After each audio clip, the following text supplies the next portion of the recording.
Hi, everyone. Thank you so much for joining today's info session.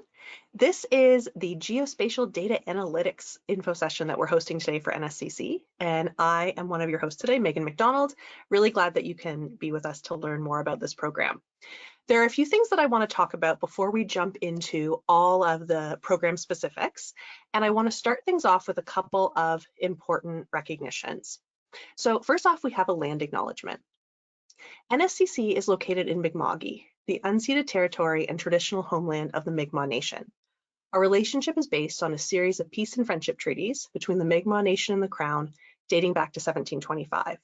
As treaty beneficiaries, we recognize that we're all treaty people. And next, I have an African Nova Scotian recognition to share. NSCC recognizes the African Nova Scotians as a distinct group who arrived here 400 years ago. From that time on, they've contributed to the infrastructure and economic wealth of the towns and cities they've helped to build, but from which they could not benefit. Let us learn more about how our respective communities were shaped by the historical contributions of African Nova Scotians to Mi'kma'ki. So if you're watching the session live today, it is May 28th, 2025, you're able to ask questions as we go through today's session. So there is a chat function in the GoToWebinar software. You'll have a box on your screen that looks like the one here on the slide, where you're welcome to throw questions in as we go through. And we're going to set aside some time at the end of the session to go and answer those questions. So your mics are off, your cameras are off. We can't see or hear you, but any communication you'd like to share can go through this questions box. Now, if you have questions after today's session, or maybe you're watching this as a recording on YouTube, you're welcome to email us at recruitment@nscc.ca. We can help answer your questions. That's my team who receives those emails, and we can always direct your questions on to faculty as well. So I am not alone today. I am joined by my colleague, Dr. Stephen Edwards, who's faculty in the Geospatial Data Analytics program, and will be sharing everything that there is to know about the program today. Stephen, I'm glad that you can be here. Hi, Megan. Thank you for having me, and hello to everyone online as well. All right, so let's start things off by just some kind of general program details. So when we're recording this now in May, our next intake date is September 2025. This program typically has an intake every fall in September. It's a one-year program running from September through May. And the credential you're looking at would be a graduate certificate. And so the program's full-time, but it's unique in the sense that the delivery is synchronous and it's online, which means that there are some scheduled classes that you'd be attending. And Stephen will go into more of the details of that in a moment. And when you're looking on our website on the location section, you'll see that the delivery is online and it's from the Annapolis Valley campus, or COGS, the Center of Geographic Sciences in particular. And so it's one of the programs that come out of the Center of Geographic Sciences. So you're connected to, all of the other great research and work and learning that's happening there.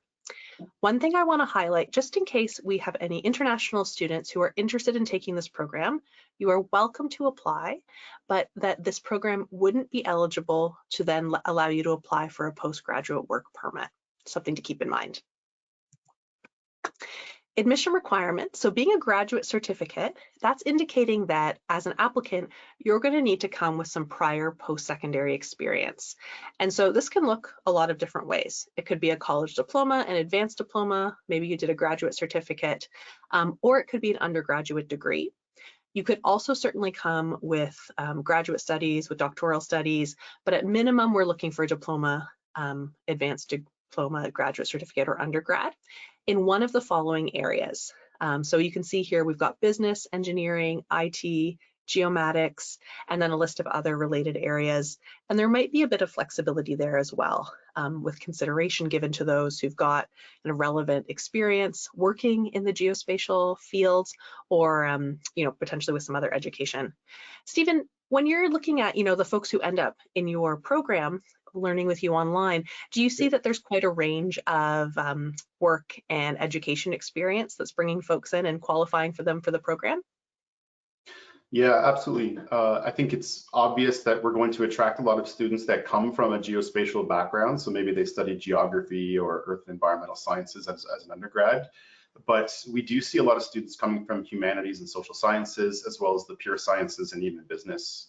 Basically, anybody who's engaged with data in their background has some familiarity with the types of problems that are inherent in working with geospatial data, and so they can relate to a lot of the topics we cover in our program. And so therefore, we look pretty widely to sort of find suitable backgrounds and experience that are appropriate for the graduate certificate in geospatial data analytics. And we've had students from a very, very diverse range of backgrounds in educational foci in the past. So if you're concerned or not sure if you're a good fit for the program, it's usually helpful to just ask us, and we'll ask the right questions about your background to make sure you understand how you fit in with our admissions requirements.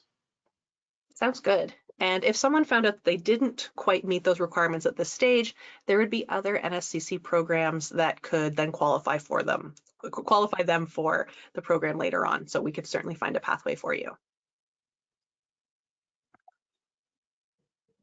So thinking about what folks are going to be learning in the program, what kind of topics are covered, Stephen, do you want to share a bit about what students can expect? Yeah, absolutely. Geospatial data analytics might be a new term for a lot of people. If you're not certain about what exactly that means, I've often summarized it as the best of both worlds when it comes to geographic information systems and data analytics. Two things that are typically offered in separate programs. We've combined them into a single delivery where you will get the highlights from both of those aspects of work. So we do have a heavy emphasis on geographic information systems, but we tailor it towards those with an eye towards doing more specifically data analytic type work with geospatial data. So our students do engage in a lot of work on software and working with GIS software, but tailoring it to those workflows. So part of our process is showing students what the end game is for data analytics, which often involves things like geospatial visualizations or creating dashboards of custom data sets that allow users to gain insights about the data that they possess. More recently, with the advent of AI, we've really been delving into the world of machine learning and deep learning and using those tools to augment our workflows. That's become a huge focus, not just in geospatial sciences, but everywhere else as well. And we're not immune to that. So we're incorporating that very heavily into our curriculum these days. Yeah, and so AI is something that you're going to see kind of peppered throughout most of the courses you take. In addition to that, we do emphasize research skills, and we teach students how to engage with industry partners to figure out how to solve real world problems. There's a major emphasis on working with real data on real problems and using everything we have to help them solve those issues. Yeah, fantastic. Exciting to hear that everything that's covered in the classroom, of course, is really connected to what's happening in industry and the wider kind of field as a whole, right? So you're able to respond to those changes like AI and really focus your learning in the classroom to reflect those big changes. So we've got a list of courses here. This is what folks would be taking through semester 1, semester 2, and then semester 3 of the program. So you can kind of see a breakdown here with how all of those are planned and spaced out. Stephen, can you share a little bit about, what kind of learning looks like in the program and maybe some of the content that courses would cover? Yeah, of course. And obviously I can't go through each and every one of the courses listed here. First thing you should notice is there's a lot here. And for a September to May program, we are very intensive in our approach to learning. So the first semester or term, which lasts about 4 months from September to December, or 15 weeks, incorporates these 6 courses you see listed. And you'll find some kind of recurring terms in the names of these courses, like fundamentals of geospatial data analytics or fundamentals of GIS. These are a lot of our intro level courses, which are very broad and cover a lot of topics related to the kind of subdisciplines that we cover in the geospatial sciences. So obviously, naturally, my domain focuses primarily on geospatial data analytics. So I teach this course, Fundamentals of GDA, in which we learn the essential workflows that you'll need to incorporate to do geospatial data analytics work, right? So the whole workflow is covered in sort of a high level version, and then we delve more deeply into the individual topics of those courses in the winter term. But you'll also get a basic background in things like geodesy, GNSS, and geosensors. So the various tools that we use to collect all that geospatial data, you'll learn what they are and the kinds of data they produce and how we can manipulate them to gain insights. Spatial database management is a hugely and broadly applicable field where you'll learn how data is stored, how we can access it, and build what are called extract, transform, and load pipelines to integrate those into our workflows. To do analysis, you need to connect to data, and that's what the spatial database management course is going to do, and it's going to be tailored towards geospatial data. Fundamentals of GIS is fundamentals of GIS. You're going to learn all the basics, and you're going to use primarily a software suite called ArcGIS Pro and ArcGIS Online, which is offered through a company called Esri Canada, and they're one of our primary suppliers of geospatial software and tools. Programming fundamentals, for those of you that may have a little bit of apprehension about the idea of learning how to program, fear not, we don't expect any previous knowledge, but we will show you the basics of how to program in a range of different programming languages so that you can leverage your understanding of geospatial workflows to augment tools that already exist, or in some cases, create all new tools in the first place.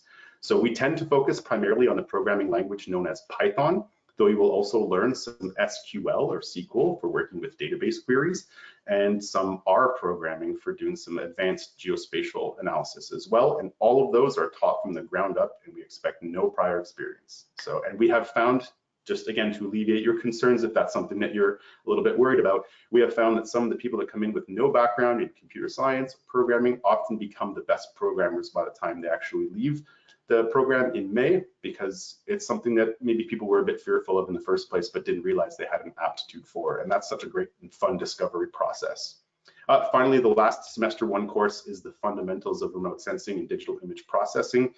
You've all seen and heard UAVs and drones and other devices that are airborne capturing data about our planet's surface using a range of different sensors, from laser scanners to just basically advanced real visible light imagery, not to mention satellite platforms. These are the types of data that we engage with all the time, and that program, or that course specifically, will show you how to work with and engage with remote sensing data, where we can literally perform interesting analyses to learn about how to automatically classify land cover, or to eliminate trees from a LiDAR map so that we can see the surface below, maybe showing us some details we couldn't see from a typical visible light image of something like archaeological remains or other features below the canopy of the trees. Really cool stuff.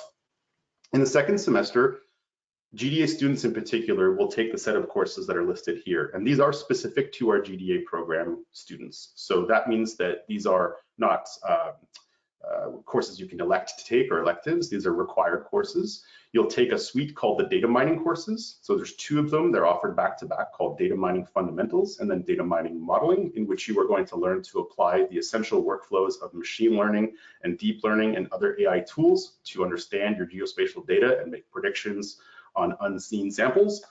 You'll also do a course on location analytics, where you're going to do things like suitability modeling, and you're going to tie into some massive data sets to make predictive models based on things like demography and other social science data.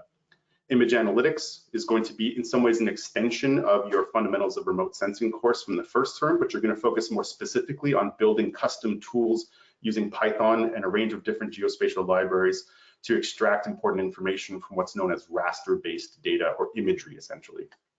You're going to take a spatial analysis and geostatistics course, where again, you're going to continue to hone your machine learning abilities and build models that are really more tailored towards spatial data that account for the interesting scenarios where you collect data matters in terms of its relationship to the next location, basically, where we basically learn to program into our modeling the idea of Tobler's law, that nearer things are more related than farther things. A very interesting aspect of geostatistics and spatial analysis. Most important, however, I want to highlight the last listed course under semester 2, which is called the Major Analytics Project. Here at NSCC and at COGS, we are huge advocates of project-based learning, and it is built into the GDA program that for the 15 weeks in the winter, you are going to be working on a dedicated geospatial data analytics project that we call your Major Analytics Project. Most students carry these out in conjunction with an industry partner, though it doesn't have to be industry. It can be a government organization, a community organization, and it can be an academic institution. All of our students look for projects, and we try to connect them with available projects as well, so they can get experience working on something real and tangible. And they dedicate a lot of time to this, so you can basically take the things you've been learning in the first term and the second term and apply it directly and immediately to a real world problem. This is a huge focus for us, and this continues into the third term. So you see here our 5-week spring course from April to May It involves just a single course called Analytics Project Delivery and Reporting, and it is the extension of the major analytics project course, where you work completely and dedicatedly to finishing up that project and providing let's call it deployable, deliverable to your project partner, whoever that may be. And you can work with a range of different supervisors throughout the winter and spring to develop and execute that major analytics project. And at the time of graduation, it often ends up being the kind of highlight of your portfolio of work that you've carried out at COGS in addition to some of your other assignments. So that's a brief rundown of the overall courses. Of course, they're very complicated. We go through a lot of different sort of topics in each of those. There's overlap, and there's always room for innovation as well. So I can't cover it all today, but if you have any questions about any of those courses, I'd be happy to fill you in on the details later. Great, Stephen, thank you so much. And I think maybe one thing to highlight too, thinking about folks who maybe are applying from experience in a university environment where you're typically like selecting your courses, kind of building your schedule, that works differently here at NSCC, where you're given your schedule and all of the courses listed. Generally, there are no or very few elective options. So you're really, focused quite strongly in the field that you're studying, and everyone in your cohort is also moving through in those same classes as well. Megan, before we move on, I'll just make one final point here. The workload that you can see listed here is a lot. For those of you, especially coming recently from the university system, where you may have taken a full course load of maybe 5 courses per term, you'll see here that in the winter and fall terms, there are 6 courses listed for each of these. It is an intensive program. You often only have a few blocks, afternoon or morning during the year, where you're not scheduled to be in class. That being said, we do have a flexible approach to the number of hours spent in class in terms of, say, you're going to be actively working on something or you're going to be passively taking in a lecture. So it is a lot to take in, and I don't want to minimize that. It's going to be very different from your previous educational experiences. It's more like a full-time job in many ways compared to the much more, I'd say, open nature of your schedule from your undergraduate period. But also on that note, it is a lot, and we recognize that many of you come into COGS with a lot of previous background and training that may overlap significantly with one or more courses that we offer, and we are quite open to reviewing your background education and your previous courses taken in various capacities, and we have a recognition of prior learning systems. So some students do opt, say for example, they took a range of GIS courses as an undergrad, that may allow them to opt out of a fundamentals of GIS course, freeing up to 6 hours per week of course in the fall term. So those are things we evaluate all the time, and it's something we encourage our students to exercise if it's going to help them take the program because they might be balancing other priorities. So if you're concerned about that, again, just let us know in advance and we can give you at least a cursory idea of what you may be eligible for, though we don't process those applications until you're already in the program in the fall. Yes, that's such a good point, especially with folks coming from, such a range of different education and work experiences. Student services can be a really big help with that, kind of guiding your application for recognizing that prior learning, and then of course connecting with faculty to help review it. So that typically takes place, Stephen, as you said, after you confirmed a seat in the program. So there wouldn't be any action at this stage that you'd need to take. You would apply, you confirm your seat, and then you could go through the procedure to have that prior experience reviewed. And you shared some examples of student work here, which is exciting to see. This one's a video, so I'll hit play and we can see what's happening here on screen. But Stephen, if you wanted to share a little bit of context to what we're looking at, that would. Yeah, sure, of course. So I have 3 examples to share with you today. Each of these is taken from a student project that was just submitted last week. The last week was the end of the May term for our current graduating class in 2025. And I wanted to pick a few examples of the work those students had submitted as part of their major analytics project. So this example you see here on screen is by a student known as Hannah Freeman, who's actually going to be one of our incoming Master of Science in Applied Geomatics students at Acadia University, which we'll talk about in a second. This is an example of building a geospatial data dashboard. And in this case, the student is using Google Earth Engine apps to build a JavaScript-based tool where users can engage with raster data to look at things called hydroperiods in Alberta. So they combined a lot of interesting and novel programming experience with this service known as Google Earth Engine to tap into and to connect to various remote sensing data sources to create a tailored tool that will allow the user who may not have deep knowledge of how to manipulate raster data right within their browser for free using a service that she designed from the ground up.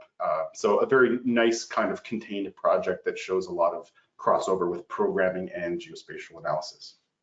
On the next one, we have an example of, here we go.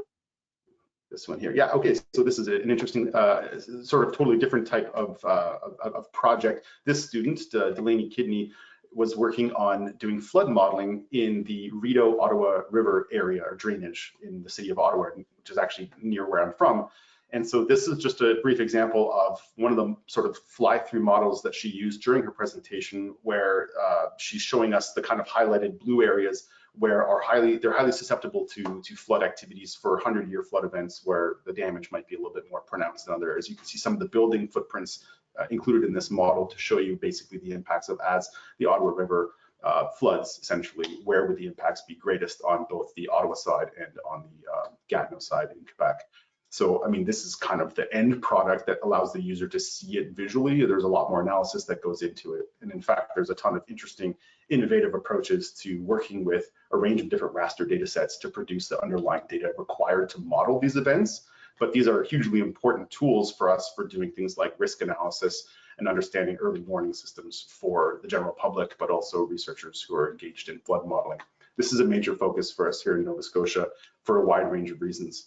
Not only because of recent flooding activities, but I mean, we are on the coast, we have hurricanes, we have extreme weather events, and we also have some significant tidal events if you're familiar with the Bay of Fundy, which is not too far from where COGS is located. So we spend a lot of time looking at this type of work, and many of our students engage in flood modeling and similar types of natural disaster modeling in Nova Scotia and elsewhere.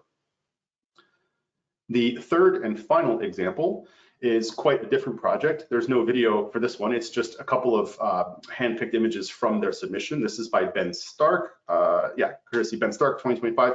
Ben was interested in using a range of different data sets to do what's called land cover classification. Basically, that image on the top left, you see is a typical kind of satellite or aerial image of what looks like, which is easy for a person to describe as an agricultural setting where we have some plowed fields and some crops that are growing.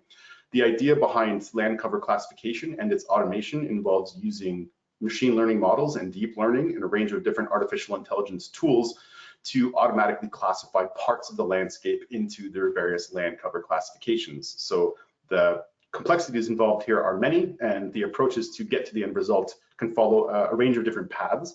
But in the end, what we want is something on the, like you see on the right, the image where our raster layers are now classified where the pixels have different colors that correspond to their land cover classifications. Typically, this is the kind of work that would be done by hand by analysts looking at the imagery on their computer screen, drawing polygons around features and then giving them a label. As you can imagine, when you're talking about a country the size of Canada, this work can be incredibly cumbersome. And so our students are engaged with a range of different techniques to leverage artificial intelligence to automate these workflows so that we can create detailed, up-to-date land cover classification models that accurately tell us if this is a bare earth region or a forest, or if it's some of the feature of interest that we're trying to highlight. And this was the subject of Ben's project most recently, and it was very well received by all of our staff and his partner as well. So a nice case study of what kind of projects our students engage in. It's not limited to these three examples. We have things from all over the map, no pun intended, but that is the nature of GDA projects. They can be so much. It depends on what your interests are, and it depends on who you end up engaging and working with. So I have many more to share if you want. Cool. Thank you. It's so great to see what students are working on. So I appreciate you sharing those examples. Got a list of career options here. Stephen, do you want to expand a little bit about where your students end up after they graduate? Sure. I mean, this list is fairly, I think, comprehensive in terms of where most of our students do end up, though I'll just be completely honest, the vast majority do end up in GIS related roles. So they tend to sort of gravitate more towards the geospatially focused jobs. So that's, I think, listed fourth right there. But our students are equipped to take on full-on data analytics roles, and that doesn't have to be specifically related to GIS. So most of our students end up in a GIS role or some kind of hybrid role doing GIS and data analytics. That's increasingly, I think, moving towards the sort of AI data analytics realm now as we introduce more of that work into our curriculum. So I don't have any different disciplines that I would highlight on this list, other than to say the other main question that I often get asked is not necessarily do students end up becoming one of these jobs basically listed on this slide, but when and how many get those positions. And the anecdotal value I could say is absolutely most of our students get job offers in one of these fields, either upon graduation or within a few weeks to months after graduation. It's an incredible success rate. It's one of the things we're most proud about at COGS is the success rate that our students have in getting gainful employment in the industry they're training for. So if you're concerned about that, rest assured you've made a good choice if you're applying to COGS. This is the case for the GDA program or any of our other graduate certificate programs. The evidence shows that our students do extremely well in their chosen field. And we'll shift gears a little bit and talk about some of the program costs. So we've got tuition amounts here for domestic students. So that would be whether you have Canadian citizenship, permanent residency, or protected person refugee status. And then if you fall outside of those categories, you would be an international student. So you can see we have different rates here versus domestic, international. And you can see a full breakdown of tuition as well as fees on our website. We have a program fee section there. And then thinking a little bit about some of the additional costs that folks need to think about for the program. So this is outside of tuition, and these aren't costs that are billed to the student via NSCC. These are just some bits of technology, supplies that you would need to kind of consider for your own budgetary purposes. Stephen, I know you can see here, for example, a second computer monitor. They talk a bit about the specific computer folks are looking for to get. Do you want to just share a little bit about maybe why, for example, something like a second monitor is really important for students to have?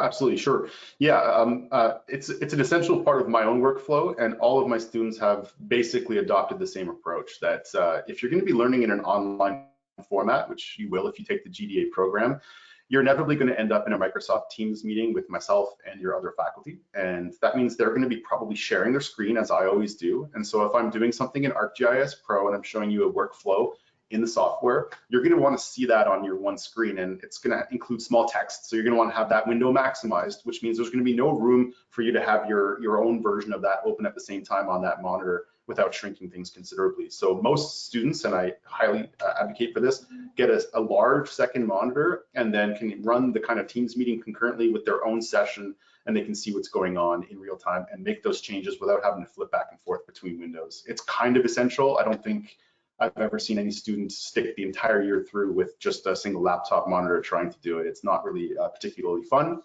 So that is and it doesn't have to be an expensive monitor. It just has to be whatever you need. I mean, I actually, to be perfectly honest with you, I have a second-hand monitor that I picked up at a thrift shop, and it serves its purpose just fine. So it doesn't have to be $250, but they're getting increasingly cheap and increasingly higher resolution, and that's never gonna hurt. So in terms of the technology requirement, performance range, computer, and accessories, it budgets about $2,500. As you can see, that's a pretty large value for a computer.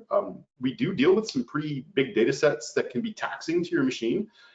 We also deal with a range of kind of 3D visualizations and things that often require the benefits of a dedicated graphics card or GPU in your computer. If you have let's call it a gaming laptop or desktop computer that you've acquired or built that's not too old, it's probably sufficient. If you're on the market for a new laptop, you're going to want to range for something that's kind of the Core 7 or i7 and up, with 16 gigabytes of RAM and up, and that kind of stuff. So basically, it doesn't have to be the maximum, most expensive computer out there, but you definitely want to avoid the kind of entry-level budget range machines as well. They probably won't perform super well for much of the workflows that you're going to engage in. So keep that in mind. If you're really concerned about that, you can reach out to us and we'll give you more specifics about the actual specs. The one thing I will say for certain right now is that it has to be a Windows-based machine. The software that we use is not all of it anyway, but most of the software we use does not have an equivalent for Mac-based computers or Apple computers. So you do want to keep that in mind, because that will be a major hindrance when you show up in September with your brand new MacBook and find out that you can't install the necessary software. So yeah, let me know if you have any questions on that kind of stuff. Perfect. Good tips. Thank you. Yep. And we also have an opportunity, which is quite unique, to have the potential to combine the GDA program with a master's program that's taught in partnership with Acadia. And I know that you're involved a bit with this program. Do you want to share a little bit about the details? Yeah, sure. Thanks, Megan. So in addition to my role as the lead GDA faculty, I'm also the coordinator of our joint Masters of Science in Applied Geomatics with Acadia University. And it is a unique program, as Megan said. It is essentially a one-year program. You'll see it described a little bit differently because depending on if you're reading it from the Acadia information or NSCC information, it sometimes is described as a 2-year master's. But the first year of that master's, as this slide explains, is actually the year that you spend at COGS, which is a requirement. It's something you have to do. So enrolling at COGS in one of our graduate certificate programs is automatically like completing the first year of this master's. Now, they are separate in the sense that you still have to apply separately to the Masters of Science during that 1 year while you're here at COGS. And I work with you individually for the students that want to pursue this to make sure that your application fills kind of or meets the requirements for Acadia. But GDA is one of the eligible programs for this. And so students may have heard of this and may be kind of interested in it. It's not an obligation. It's not something you have to decide that you want to do now. But if you express interest in it, once you're enrolled as a GDA student or one of our other eligible graduate certificate programs, you and I will communicate, and in usually mid to late September each year, I will hold a separate info session dedicated to the students that are trying to find more information about this program. And I'll work with those of you who want to pursue this throughout the fall and then into the early winter to prepare your application and basically set yourself up for getting into that program. There are a lot of details about this. It's not something I want to take over this webinar with because it really deserves its own webinar, and it includes more than just those of you interested in GDA. So just note that it is an option, and this is one of the pathways into that master's option. Sounds great. Nice to know that students have your support in learning more and putting together that application. Yep. So if you're interested in applying to GDA, you should apply now. We look at applications on a rolling basis. So for our domestic applicants, there's really no application deadline. You're able to apply at any time throughout the year, but we do look at applications in the order that they're received. So it's always beneficial to apply as soon as you're ready to do so. For domestic applicants, the application fee is $40. We've got apply now buttons all over our website, which will take you to the application where you fill out a few personal details about yourself, and then also you can select the program from our drop-down menu. Once we've reviewed your application, so that means taking a look at your transcripts as well as the online app you would have sent in, and if you're accepted to the program, we'll let you know, and to accept that seat, you pay a $200 tuition deposit. That secures your place in the program, and that $200 is then subtracted from the overall tuition amount that would be due later in August. And then classes would begin this fall. So if you're interested, I encourage you to apply now, and you're always welcome, as you're exploring more about the program. If you do have any more questions, send them our way, or if you need any support putting that application together, let us know. So we are now at, coming to the end of the info session today, but wanted to leave a bit of time in case anyone has questions. I can see some questions have been coming through the chat, so I'll read those aloud and Stephen and myself can answer them. But also know that if you have questions after the session, you're definitely welcome to email recruitment@nscc.ca. And if the recruitment team can answer them independently, we'll certainly do that. But we're also very happy to send you off to Stephen for some more kind of in-depth answers. So you're welcome to keep in touch after today. So let me just take a look at some of the questions that have come in. First one actually is about funding. And so this is something I can touch on a little bit, and Stephen, certainly jump in if you have anything to add. There are awards and scholarships that NSCC gives out every year to students. We have over $4 million in awards funding that's given to students every year. So there are different opportunities for you to apply for.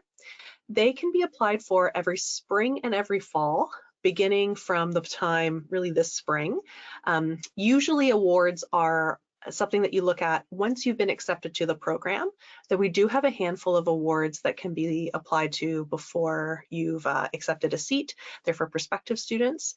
We have an awards section on the website, so you're welcome to go there and peruse some of those opportunities. But just know that if you, for example, accept a seat, later this month, for example, then you would be able to log in, see if you can kind of get in on any of those last of the spring awards. I know that some of those application deadlines are coming up in May and June. So depending on when you're accepted, you may or may not be able to jump into the spring award cycle. But regardless, you could apply again for awards next fall and then the following spring. So students would have at least 2 opportunities to apply for awards. And if they're able to get their application to the program in earlier, maybe 3 in that spring leading up to the program. Awards aren't guaranteed, but they can certainly be very worthwhile taking the time to apply for, because with so much funding, there are lots of opportunities to go around.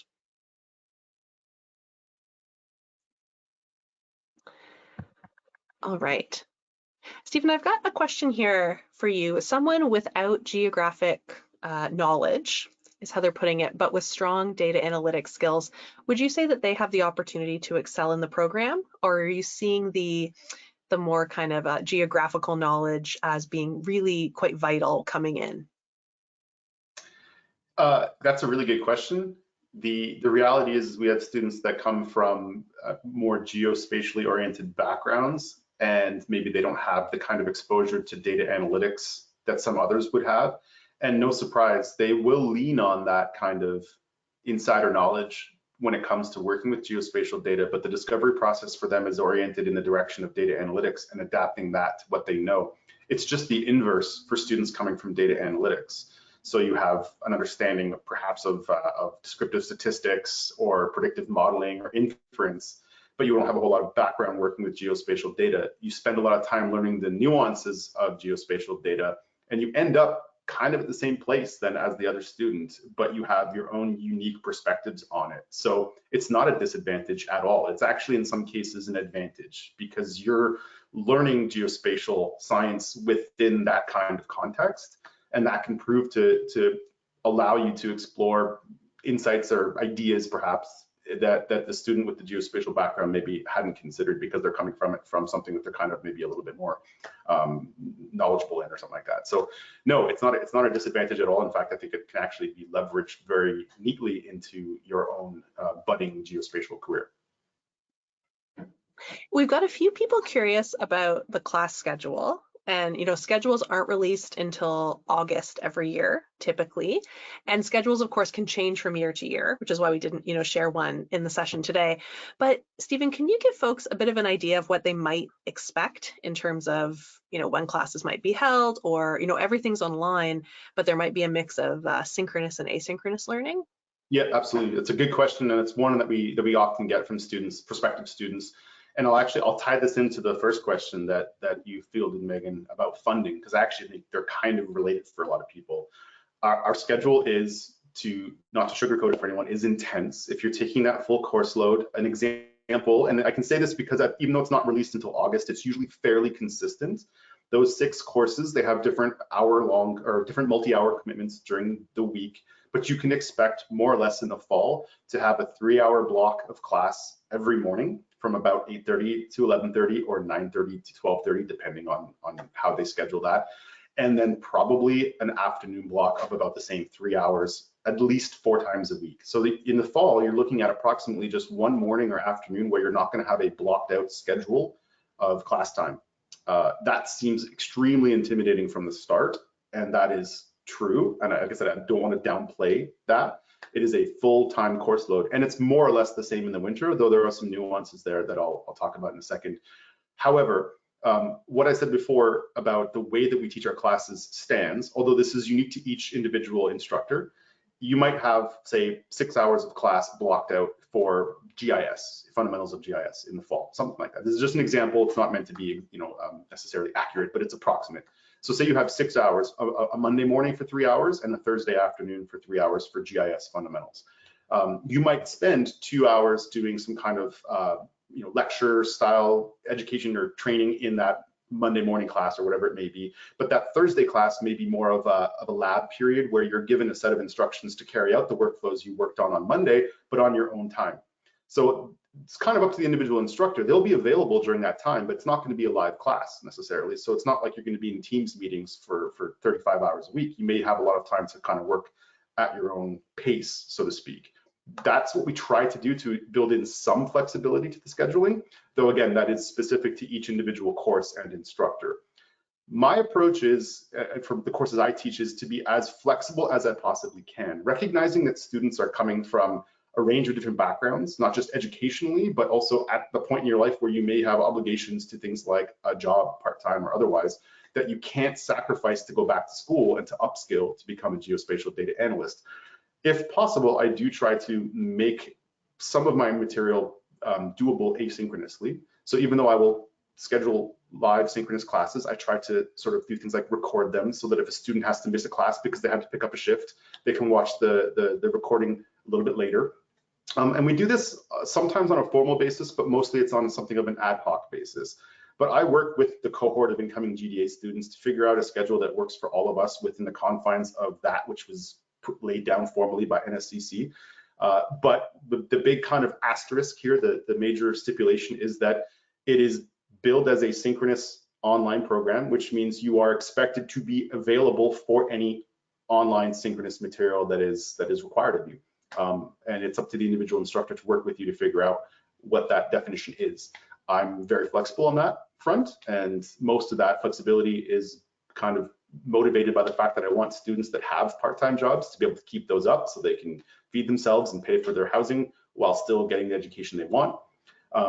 But you have to be cognizant of the fact that it is a major commitment of time. Now, in the winter term, it does change over a little bit. That major analytics project course, which you saw listed earlier, the big kind of project-based learning component that you have in GDA, is scheduled as class time. I think it works out to about 9 hours a week, so it's a significant chunk of your scheduled class time. But as your primary supervisor for those projects, I will work with each individual student to come up with a suitable schedule where we'll be meeting not necessarily for 9 hours per week, but maybe once a week for half an hour with you individually, or 20 minutes as a check-in, kind of a work through the problems you're having and maybe give you some direction for that week. And we'll schedule your work plan accordingly so that 8.5 or 8 hours and 45 minutes you have remaining in your schedule for this is something that you can do on your own with my supervision. So if you want to do some of those hours on the weekend, I'm not going to hound you for that. And then that allows you maybe some flexibility during the week for your schedule. That's just one of the nice things that I have the control over in the GDA program, where I can work with you on that front. And the same is true for the spring term. When you're doing your deliverables project course where you're finishing things up, essentially, I will create a schedule that works and is compatible with your day-to-day. That's my approach. And Megan, I hope I can speak freely about that. I mean, everybody has a different style. That's mine. I realize that a lot of students come to our program with other obligations, and we try to make it as doable as possible. But the key takeaway is just note that it's a big commitment of time. I think that's really great information. I appreciate you sharing that so candidly. I have a few more questions that I think kind of continue on this subject a little bit. We have someone curious about, the ability to potentially work full-time while in the program. But as you mentioned earlier, full-time program, it probably wouldn't be, realistic at all. And we don't have an option to study part-time in GDA, correct? It's full-time study only. So that would be something someone would have to consider work-wise. That's a great question. And I will say, in each of the last 3 years, I have had at least one student working full-time while completing the program. I think that speaks more to them as individuals than it does to the realities of doing both. I mean, they're exceptional students and they're exceptional at their jobs. And I think that if you are the type of person who is an expert in time management and has nearly endless energy and enthusiasm for what you're doing, sure, you can do anything and you can do a full-time job. I don't think any faculty would recommend it. It's definitely taxing to your mental health, I think, to be spending that much time on a computer and then potentially moving on to a computer-based job too. Even us as faculty, right? I mean, we get tired eyes, we get tired brains, we need to step away sometimes. And so we've seen some students do some nearly superhuman things, and we applaud that. We don't necessarily encourage it. Second to that, what was it that we were talking about? The second part of that question, Megan? Just whether or not, all students need to attend on a full-time basis, right? There isn't flexibility about part-time learning. There is actually. Okay. It's not offered part-time, but there is a precedent for students that do take some elements of it part-time. But that is again, kind of a case-by-case basis, and you have to, I think you have to communicate with us directly to make sure that that's the appropriate fit. We don't broadcast it as a part-time program, but I mean, I think I can speak from experience. I have one student right now that is completing the program part-time because of work obligations. And so we have some flexibility with that, though we encourage and strongly promote the completion of the program on a full-time basis. And there's a really good reason why we do that. If you imagine a one-year program being spread across multiple years, a part-time scheme is usually 2, but potentially 3 years, depending on the nature of the courses and the availability of the student. They run into a potential issue is if an individual class gets updated, and our classes get updated frequently because we have to keep in touch with changing technology, which means our classes get updated a lot more than some other university classes that may be like, I come from an archaeology background. Well, it turns out archaeology courses are a little bit more stable and consistent through the years. But when you're teaching AI, for example, the technology and the tools we had 5 years ago are by no means the same things we have available today. And I can say this as a faculty member who started in 2020. Apart from ArcGIS Pro, the Esri tool I mentioned earlier, I don't use a single piece of software that I taught 5 years ago. Everything is different. And so and that's evolved over the years, but I've had students who have taken courses part-time and had to retake a course because the requirements to graduate, they stay consistent with whatever is currently offered in that given year. So for example, if a course gets updated and the outcomes of that course are different from the one you took last year, you may have to retake that course in order to be considered current and up to date in the program. So you run the risk potentially of having to take a course that's very similar but updated a second time. And that has happened. We don't want that. We want you to graduate on time, of course, but there are pathways, if that makes sense, Megan, that we can accommodate in the right circumstances, but we discourage it to a degree. Okay. Yeah, that's really great to know that there's a bit of flexibility there for folks. And I guess maybe too, a difference is, especially, when we're kind of considering maybe a university structure, would it be the case for GDA that if there is, a course that needs to be taken in the first semester, it's typically only offered in the fall term every year? It isn't as if you could pick it up in the winter term, correct? That's so that really could kind of extend the timeline. That's a wonderful point. It's something that I should have emphasized. When you saw that course structure, fall, winter, spring that we showed earlier, the list of courses, those are always offered in those positions. They're only ever offered once per year, and you need to complete every single one of those courses to graduate. There is no flexibility for failing a course or skipping one out and then making it up later. We don't offer them again except for during those stated time periods. So it's a very rigid course structure. And as GDA students, for better or for worse, you also have no elective choices. Some of our GIS students, the programming offerings do incorporate some choice of courses in the fall term, but GDA is set. It's a recipe, and that's the recipe we follow. And I mean, we talked a bit about awards, just thinking about, folks wanting to maintain a part-time job or maybe a full-time job. Awards are often a good thing, but it's also a program that would be eligible for provincial student loans, and it's okay to combine those things. So, if you were deciding to study and wanted to kind of think a little bit more about the logistics on the financial side, we get connected with some folks at the college who could help you kind of look at some options and get some support there. One more question that's also tied into the scheduling bit.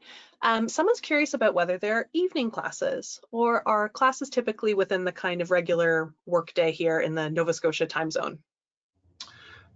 Thanks. Yeah, a good question. And I sometimes forget that people seeking additional post-secondary education with jobs, with lives, could benefit from those offerings. Unfortunately, we do not. In the GDA program, we only offer classes. The synchronous kind of components are always usually offered between 8:30 and 3:30 Atlantic time. Again, some of that may be asynchronous, so you could potentially fit that into your schedule, but we can't guarantee that in advance. Yeah.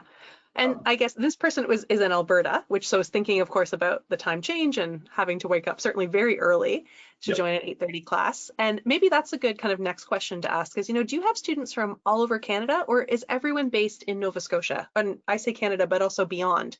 Yep. The vast majority of our students are based out of Nova Scotia. In the GDA program, this year I was about 50%, and the year before was about 60%. We always have a handful of students from different time zones in Canada. I had multiple students from Ontario, multiple from Alberta, one from Vancouver, so British Columbia time zone, 4 hours difference from us here. And then I also had one who was based out of British Columbia and then moved mid-year to Sydney, Australia, and completed the program abroad. And I think it's a 12 or 13 hour difference from Nova Scotia. I think it's 12 hours. So spent many evenings with us when it was bright and sunny here and quite dark in Australia. But that's not unheard of. We have students coming from all over the place, and it's kind of great to see. Some students, I don't know how they do it, getting up for their 5 a.m. classes every day, all week, all year. They're pretty remarkable. Yeah, absolutely. And with the examples of student work that you showed, I know there was work that was situated in landscape in Alberta and Ontario. The kind of roles that folks are looking for, could they be, say, for example, based in Nova Scotia, but then taking on jobs that are happening in other places? Is a lot of the work you're seeing done remotely, or do folks often have to be kind of closer to the location where that work is being called for?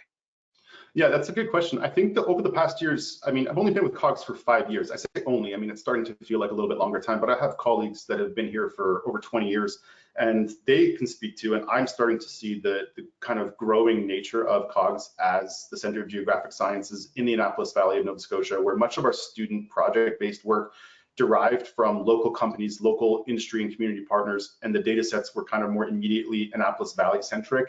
And then of course that trickles into the Halifax regional municipality and then the province as a whole. A lot of our work has been dominated by Atlantic Canada focused projects, but that's changed a lot since 2020. As you can imagine, with the COVID-19 pandemic, the changing nature of business, a lot of companies that are geospatially focused have gone online. And so we've had many of our students do projects with industry partners completely remotely, both in Nova Scotia and outside of Nova Scotia. And even to be honest, outside of Canada, we've had partners in Brazil, we've had partners in Australia.